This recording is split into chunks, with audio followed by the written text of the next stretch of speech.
Jansangram news, बातमीची सत्यता हीच आमची ओळख.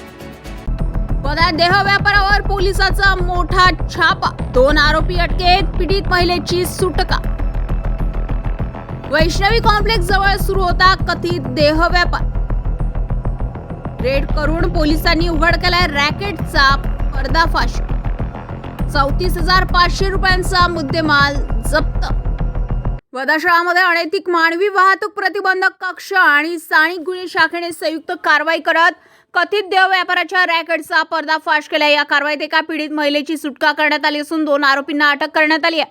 प्राप्त माहितीनुसार 4 जुलै 2026 रोजी मिळालेल्या गोपनीय माहितीच्या आधारे कारवाई करण्यात आली.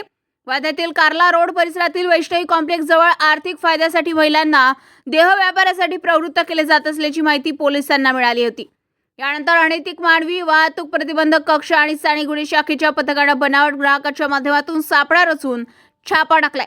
या कारवाईत एका पीडित महिलेची सुटका करण्यात आली.